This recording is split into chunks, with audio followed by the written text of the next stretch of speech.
कन्याकुमारी में यात्रा शुरू की तो मैं सोच रहा था कि नफरत को मिटाने की जरूरत है, और मेरे दिमाग में था कि इस देश में सब जगह नफरत फैली हुई है। मगर जब मैंने चलना शुरू किया तो सच्चाई बिल्कुल अलग थी। मैंने मीडिया के बारे में कहा, शुरुआत में कहा कि हमारे दोस्त हैं,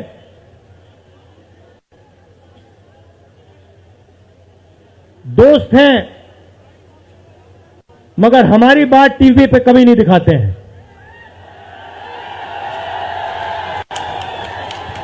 और वो तो तब भी ठीक है,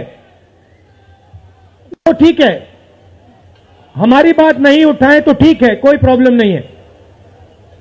मगर ये एक और काम करते हैं, इनकी गलती नहीं है। देखिए, ये जो यहां खड़े हैं, इनसे गुस्सा मत होइए,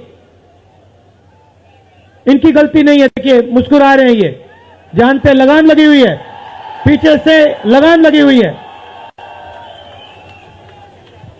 मगर इनके जो चैनल हैं, ये भी नफरत फैलाने का काम करते हैं। 24 घंटा हिंदू मुस्लिम, हिंदू मुस्लिम, हिंदू मुस्लिम, हिंदू मुस्लिम, हिंदू मुस्लिम। ये सच्चाई नहीं है भाइयों और बहनों। मैं चला हूं कन्याकुमारी से यहां तक, ये सच्चाई नहीं है। ये मीडिया में चलाया जाता है, फैलाया जाता है। ये देश एक है। इन सड़कों पे लाखों लोगों से मिला हूं, सारे के सारे एक दूसरे से मोहब्बत करते हैं, प्यार करते हैं, गले लगते हैं। तो सवाल उठता है, क्योंकि ये नहीं कर रहे हैं, इनके पीछे जो शक्ति है, इनके पीछे जो शक्ति है वो कर रही है। तो सवाल उठता है, ये क्यों हो रहा है? जब सच्चाई ये है कि देश का आम नागरिक, चाहे हिंदू हो, मुस्लिम हो, सिख हो, ईसाई हो, किसी भी जात का हो, वो एक दूसरे से प्यार करता है, मोहब्बत करता है, एक दूसरे की इज्जत करता है। 90% लोग इस देश के एक दूसरे से प्यार करते हैं, मोहब्बत करते हैं, इज्जत करते हैं। देखिए मेरे सामने, ये देखिए, घूम के देखिए, ये जैन मंदिर है, गुरुद्वारा है, मंदिर है, मस्जिद है। ये है हिंदुस्तान। ये सच्चाई है हिंदुस्तान की, और ये नई बात नहीं है, ये हजारों साल से इस देश की सच्चाई है। प्यार से ये देश मिलकर एक साथ रहा है। तो सवाल उठता है, ये जो मीडिया के लोग हैं, ये नहीं, जो इनके पीछे हैं, ये नफरत क्यों फैलाना चाहते हैं? आपने कभी पूछा अपने आप से कि मीडिया 24 घंटा कभी मोहब्बत की बात नहीं करेंगे? कभी आपने देखी है? कभी टीवी पे देखा कि देखो एक हिंदुस्तानी दूसरे हिंदुस्तानी से गले लग गया? कभी देखा? नहीं, कभी नहीं दिखेगा। सही बात है ना? सही बात, कभी नहीं दिखेगा। इसका कारण है भाइयों और बहनों, मैं आपसे पूछना चाहता हूं, आप में से किसी का कभी जेब काटा गया है? आपका जेब काटा गया? आपका जेब काटा गया? तो जब जेब काटा जाता है, आपका काटा गया ना, तो जब कोई आपका जेब काटता है तो वो क्या करता है? सबसे पहले उसे क्या करना पड़ता है? नहीं, ब्लेड तो बाद में आता है, मगर पहले क्या करता है? पहले वो आपके ध्यान को इधर करता है। आपके ध्यान को लेकर उधर ले जाता है। भाई और बहनों, ये जो करा जा रहा है आपके ध्यान को हटाने के लिए किया जा रहा है, और ये 24 घंटा करते हैं और फिर आपकी जेब काटी जाती है। बढ़िया बढ़िया, क्योंकि सच्चाई है। 24 घंटा हिंदू मुस्लिम हिंदू मुस्लिम हिंदू मुस्लिम, और फिर जो भी आपका पैसा है, किसानों का, मजदूरों का, आपके एयरपोर्ट, आपके पोर्ट, आपकी सड़कें,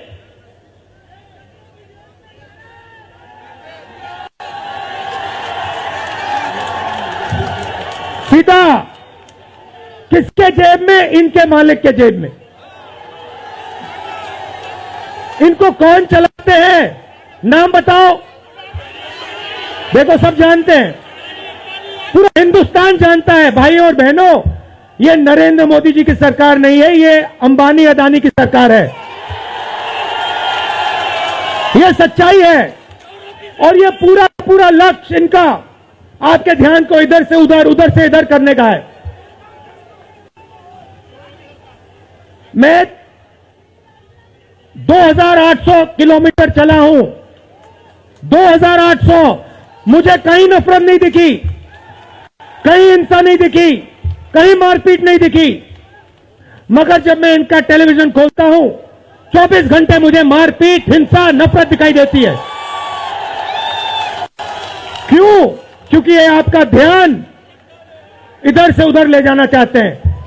जो सच्चे मुद्दे हैं उस पे आपका ध्यान गलती से ना चला जाए। जैसे जब कोई आपकी जेब काटता है, वो चाहता है कि आपका ध्यान आपके जेब पे गलती से भी ना चला जाए। ये हो रहा है इस देश में। तो आपका ध्यान कहां जाना चाहिए? मैं आपको बताता हूं। सबसे पहले आपका ध्यान जो हिंदुस्तान के युवा हैं उनकी ओर जाना चाहिए। आप किसी भी युवा से पूछ लीजिए, वो आपको बताएगा, मैंने इंजीनियरिंग की, मैं डॉक्टर बनने के लिए पढ़ा, मैंने आईएएस के लिए तैयारी की, मैं जज बनने की कोशिश कर रहा था। पूछो क्या किया? पढ़ाई की, कितने साल की?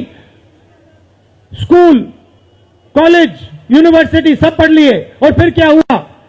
आज क्या करते हो? मजदूरी करता हूं, पकौड़े बनाता हूं।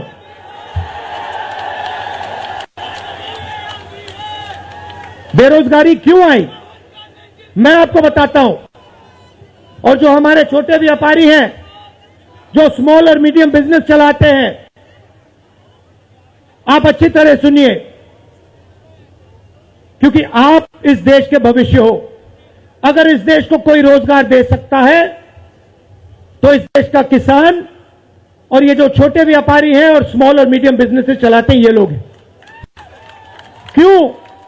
क्योंकि ये लाखों हैं, ये लाखों में हैं, और कोई 100 लोगों को रोजगार देता है, कोई 500 को देता है, कोई 1000 को देता है, कोई 25 को देता है, कोई 35 को देता है, और ये लोग देश को रोजगार देते हैं। अब इनकी बात करते हैं। ये 24 घंटे लगे रहते हैं, बैंक के दरवाजे इनके लिए बंद होते हैं। हिंदुस्तान के 2-3 अरबपतियों को 1 लाख करोड़, 2 लाख करोड़, 3 लाख करोड़ ऐसे दिया जाता है। ये बैंक के सामने जाते हैं, इनको धकेल के निकाल दिया जाता है। राइट? अब क्या? ठीक है, बैंक का पैसा नहीं दिया तब भी मान ली बात, तब भी मान ली बात। मगर फिर क्या किया? फिर प्रधानमंत्री ने नोटबंदी की और प्रधानमंत्री ने गलत जीएसटी लागू की। भाई और बहनों, ये पॉलिसी नहीं है, ये हथियार है। छोटे व्यापारियों को, स्मॉल और मीडियम बिजनेस वालों को और किसानों को मारने के हथियार हैं ये। और जब इन्होंने ये काम किया तो देश के जो युवा हैं उनको रोजगार नहीं मिल सकता, सवाल नहीं उठता। क्योंकि जो रोजगार देने वाले हैं उनकी रीढ़ की हड्डी आपने तोड़ दी। किसके लिए तोड़ी? किसके लिए तोड़ी? इनके जो मालिक हैं उनके लिए तोड़ी। गेम को समझो। अब देखिए, अब आगे चलते हैं। युवाओं की बात की, स्मॉल और मीडियम बिजनेस वालों की बात की, दुकानदारों की बात की। अब सड़कों पे मुझे हजारों किसान मिले हैं। एक सेकंड में पहचान लेता हूं, जैसे ही हाथ मिलाता हूं समझ आ जाता है ये मजदूर है या ये किसान है। हाथ से पता लग जाता है, छिले हुए हाथ होते हैं। अच्छा, एक और सवाल है जो मैं सोच रहा हूं।